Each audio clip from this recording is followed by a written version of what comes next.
നമസ്കാരം. എൻ്റെ പേര് സ്റ്റാലിൻ ദേവൻ. ഞാനൊരു 20 വർഷം ഇന്ത്യൻ എയർഫോഴ്സിലെ സേവനം കഴിഞ്ഞിട്ട് 2006 ഗവൺമെൻറ് സെക്രട്ടേറിയറ്റിൽ ജോയിൻ ചെയ്തു. അവിടെ നിന്നും അണ്ടർ സെക്രട്ടറി ആയിട്ട് 2021 പെൻഷൻ ആയ ഒരു വ്യക്തിയാണ്. എനിക്ക് ഏറ്റവും ഇഷ്ടപ്പെട്ട സബ്ജക്റ്റ് എന്ന് പറയുന്നത് നിയമമാണ്. നമ്മുടെ രാജ്യം ഒരു പരമാധികാര രാഷ്ട്രമാണെന്നും അതിനൊരു ഭരണഘടനയുണ്ടെന്നും അതിൽ പറയുന്ന മൗലികാവകാശങ്ങൾ നമുക്ക് ലഭിക്കും എന്നും ഒക്കെ കരുതിയാണ് നമ്മൾ ഈ കാലഘട്ടം വരെ ജീവിച്ചു വന്നത്. എന്നാൽ അടുത്ത കാലങ്ങളിലായി വളരെ അലാമിംഗ് ആയിട്ടുള്ള ന്യൂസാണ് നമ്മൾ ടി വിയിലും വാർത്തകളിലൊക്കെ കാണുന്നത്. എന്താണെന്ന് വെച്ച് കഴിഞ്ഞാൽ, തമിഴ്നാട്ടിൽ 6 വില്ലേജുകൾ വഖഫ് ബോർഡ് ഏറ്റെടുത്തു. താജ്മഹൽ വഖഫ് ബോർഡ് ഏറ്റെടുത്തു. മധ്യപ്രദേശിലെ കുറേ കോട്ടകൾ വഖഫ് ബോർഡ് ഏറ്റെടുത്തു. ഗുജറാത്തിലെ 2 ഐലൻഡുകൾ വഖഫ് ബോർഡ് ഏറ്റെടുത്തു. നമ്മുടെ കേരളത്തിൽ തന്നെയുള്ള ചേറായിയിൽ 610 കുടുംബങ്ങൾ താമസിക്കുന്ന സ്ഥലം വഖഫ് ബോർഡ് ഏറ്റെടുത്തു. ഇവൻ അംബാനിയുടെ വീട് ഏറ്റെടുത്തു. അങ്ങനെ വളരെ അലാമിംഗ് ആയിട്ട് ഇതെങ്ങനെ ഇത് സ്വന്തമായിട്ട് ഇങ്ങനെയാണ് ഒരാൾക്ക് വന്ന് ഏറ്റെടുക്കാൻ കഴിയുക എന്ന് ചിന്തിച്ചപ്പോഴാണ് എനിക്കിത് എന്താണ് ഈ വഖഫ്. ഞാൻ കുട്ടിക്കാലം തൊട്ടേ ഞാൻ വഖഫ് എന്ന് കേട്ടിട്ടുണ്ട്, വഖഫ് ബോർഡെന്ന് കേട്ടിട്ടുണ്ടെങ്കിലും ഇതിൻ്റെയൊക്കെ അർത്ഥം എന്താണെന്ന് എനിക്കറിയില്ലായിരുന്നു. ഇവൻ നോൺ മുസ്ലിമായിട്ട് ഇന്ത്യയിലുള്ള ആർക്കും തന്നെ ഇതറിയില്ല. കാരണം ഇത് അറിയേണ്ട ആവശ്യമില്ല. എല്ലാവരും വിചാരിച്ചെങ്കിൽ ഇത് മുസ്ലിം മതത്തിനുമായിട്ട് ബന്ധപ്പെട്ടിട്ടുള്ള ഒരു സംഭവമല്ലേ, നമ്മളെന്തിനാണ് അറിയുന്നത്. ഞാൻ ഈ അടുത്ത കാലത്ത് എൻ്റെ ചില മുസ്ലിം സുഹൃത്തുക്കളോട് ചോദിച്ചു, നിങ്ങൾക്ക് എന്താണ് ഈ വഖഫ് എന്നും വഖഫ് ബോർഡും ഒക്കെ അറിയാമോ? അപ്പോൾ അവർ പറഞ്ഞ് ഞങ്ങളിത് കേട്ടിട്ടുണ്ട്, പക്ഷേ എന്താണെന്ന് അറിയത്തില്ല എന്നുള്ളത്. അപ്പോൾ അങ്ങനെയാണ് എന്തുകൊണ്ടാണ് യൂണിലാറ്ററലായിട്ട് സ്വന്തം ഇഷ്ടപ്രകാരം വഖഫ് ബോർഡ് അറ്റ് വിൽ ആരുടെയും സ്വത്തുവകൾ ഇൻക്ലൂഡിങ് ഗവൺമെൻറ്റിൻ്റെ വസ്തുവകൾ എങ്ങനെ ഏറ്റെടുക്കുന്നു, എങ്ങനെ ക്ലെയിം ഉന്നയിക്കുന്നു എന്ന് അറിയണമല്ലോ എന്ന് കരുതിയിട്ടാണ് ഞാൻ ഈ വഖഫ് എന്താണെന്നും വഖഫ് ആക്ട് എന്താണെന്നും എന്തൊക്കെയാണ് ഇവിടെ സംഭവിക്കുന്നതും എന്നും അത് എങ്ങനെയൊക്കെയാണ് ഭരണഘടന ഒരു പൗരന് വാഗ്ദാനം ചെയ്യുന്ന മൗലികാവകാശങ്ങൾ ലംഘിക്കുന്നതെന്നും മനസ്സിലാക്കുകയുണ്ടായി. അപ്പോൾ ഞാൻ മനസ്സിലാക്കിയ കാര്യങ്ങൾ, ഈ സമൂഹത്തിൽ ആർക്കും എപ്പോഴും പ്രതീക്ഷിക്കാവുന്ന ഒരു അറ്റാക്കാണ് വഖഫ് ബോർഡിൻ്റെ ഭാഗത്തുനിന്ന് ഏത് സമയവും നിങ്ങൾക്ക് പ്രതീക്ഷിക്കാം. ആരും സേഫല്ല.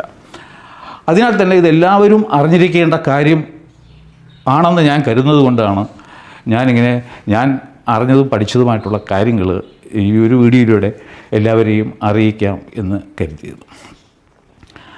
ഇതിൽ മിക്കവാറും എല്ലാവരും വിചാരിക്കുന്നത് കാര്യമെന്ന് വെച്ച് കഴിഞ്ഞാൽ ഇത് മുസൽമാന്മാരെ ബാധിക്കുന്ന ഒരു ഇഷ്യൂ അല്ല, ഇത് നോൺ മുസ്ലിമിനെ മാത്രം ബാധിക്കുന്ന ഒരു ഇഷ്യൂ ആണെന്നാണ്.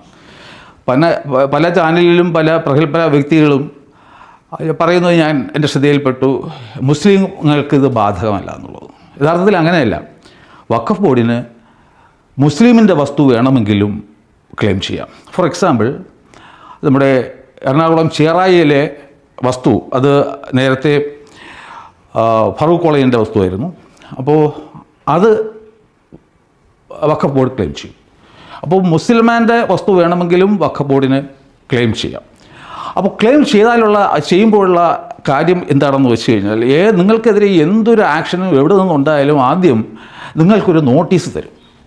ഇവൻ നമ്മുടെ KSEB തന്നെ പിന്നെ നമുക്കൊരു ബില്ല് തരും, നിങ്ങൾ എത്ര രൂപ അടയ്ക്കാനുണ്ട്, അപ്പോൾ അതനുസരിച്ച് നമ്മൾ ആ പൈസ കൊണ്ട് അടയ്ക്കുക. അതുപോലെ ഇതുപോലെ പ്രധാനപ്പെട്ട വിഷയങ്ങളിൽ ഇപ്പം ഒരാളുടെ വസ്തു ഏറ്റെടുക്കാൻ പോവുകയാണെന്നുണ്ടെങ്കിൽ അയാളെ അറിയിക്കും, ഇന്ന കാരണങ്ങളാൽ ഞങ്ങൾ നിങ്ങളുടെ വസ്തു ഏറ്റെടുക്കും.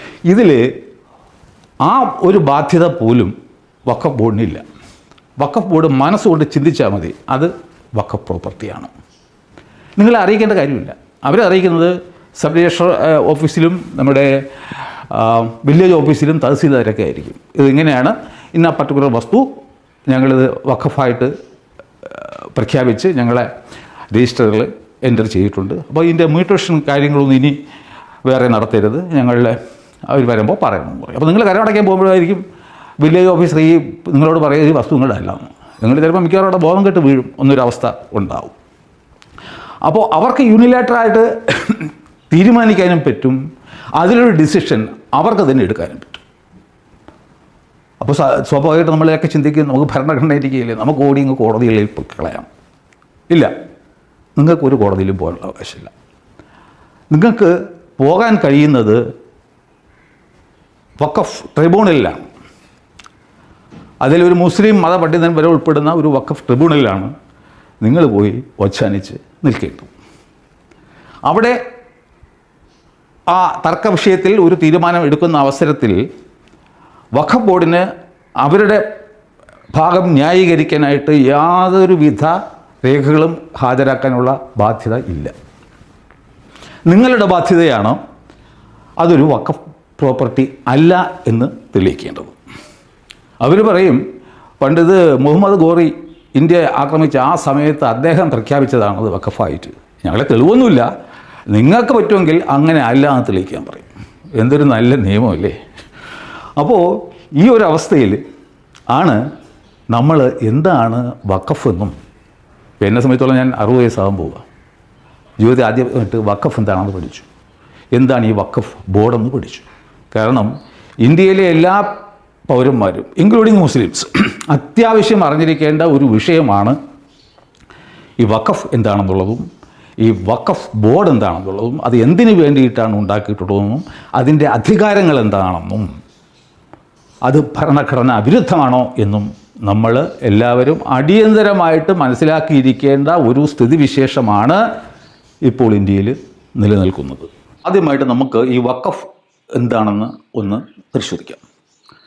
അതായത് വിശ്വാസിയായ ഒരു മുസ്ലിം തൻ്റെ വക വസ്തുക്കളിൽ നിന്നും, അത് മൂവിളാവാം ഇമ്മൂവിളാകാം, കുറച്ച് ഭാഗം അള്ളാഹുവിന് നൽകുന്നതാണ് വഖഫ് എന്ന് പറയുന്ന പ്രോപ്പർട്ടി.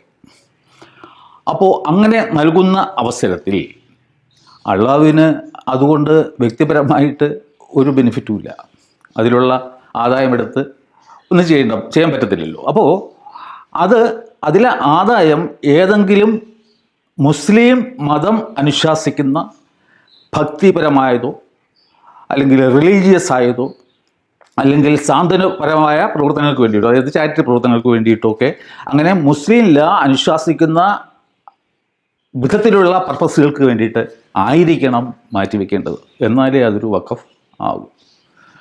അപ്പോൾ അതും അങ്ങനെയും മാറ്റിവെച്ച് കഴിഞ്ഞാൽ ഈ കാര്യങ്ങൾ നടത്താൻ ഒരാൾ വേണ്ടേ. അപ്പോൾ അതിന് വേണ്ടിയിട്ട് ഒരാളെയും അദ്ദേഹം നിശ്ചയിക്കും. അതിന് പറയുന്ന പേരാണ് മുത്തവല്ലി. നമുക്ക് ഒരു എളുപ്പത്തിന് വേണ്ടിയിട്ട് അദ്ദേഹത്തെ നമുക്ക് മാനേജർ എന്ന് വിളിക്കാം. അതായത് വഖഫ് ഏകദേശം ഒരു ട്രസ്റ്റ് പോലെയാണ്. അതായത് ഒരാളൊരു ട്രസ്റ്റ് ഉണ്ടാക്കുന്നു, അതിനൊരു കോർപ്പസ് കാണും, അതിൻ്റെ ഫലം, അതിൻ്റെ ആദായം കുറച്ച് ബെനിഫിഷ്യറീസിന് വേണ്ടിയിട്ട് മാറ്റിവെക്കും.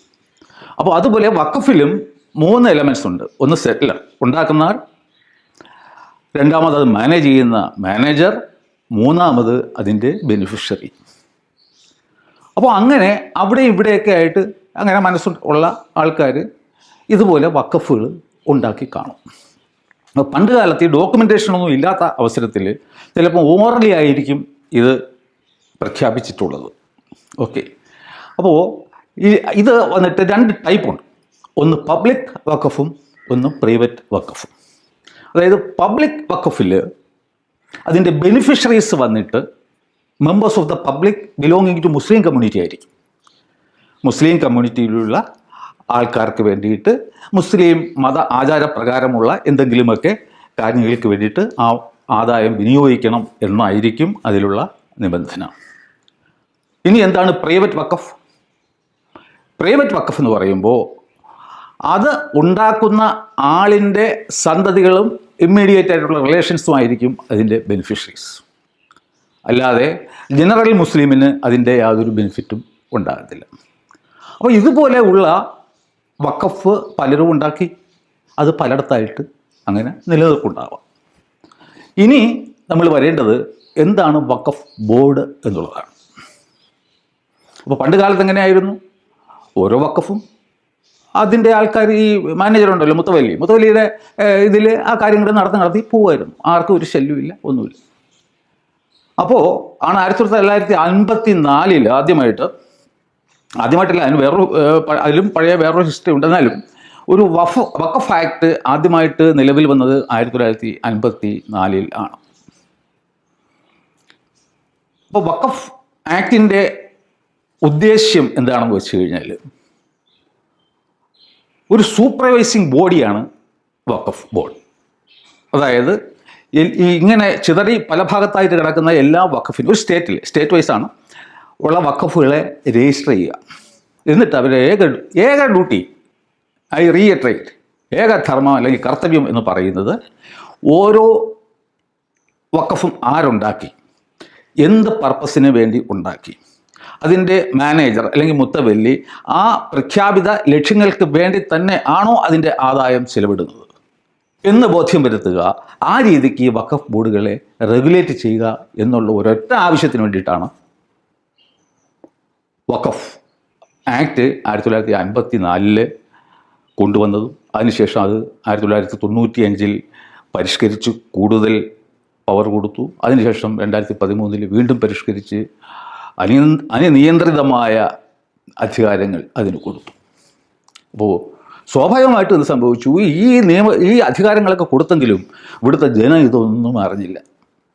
ഫസ്റ്റ് ഓഫ് ഓൾ, നോൺ മുസ്ലിമിന് ഇത് അറിയേണ്ട കാര്യമില്ല, ആവശ്യമില്ല. ഇൻക്ലൂഡിങ് അഡ്വക്കേറ്റ്സ്, അവരത് പഠിക്കേണ്ട ആവശ്യമില്ല.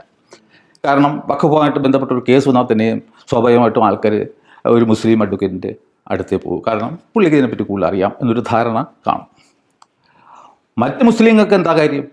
ആരോ എവിടെയൊക്കെ ആർക്കൊക്കെ വേണ്ടി എന്തൊക്കെ വഖഫുകൾ ഉണ്ടാക്കി വെച്ചു. നമുക്ക് അതുകൊണ്ട് എന്തൊരു പ്രയോജനം? അതുകൊണ്ട് why should I know about it?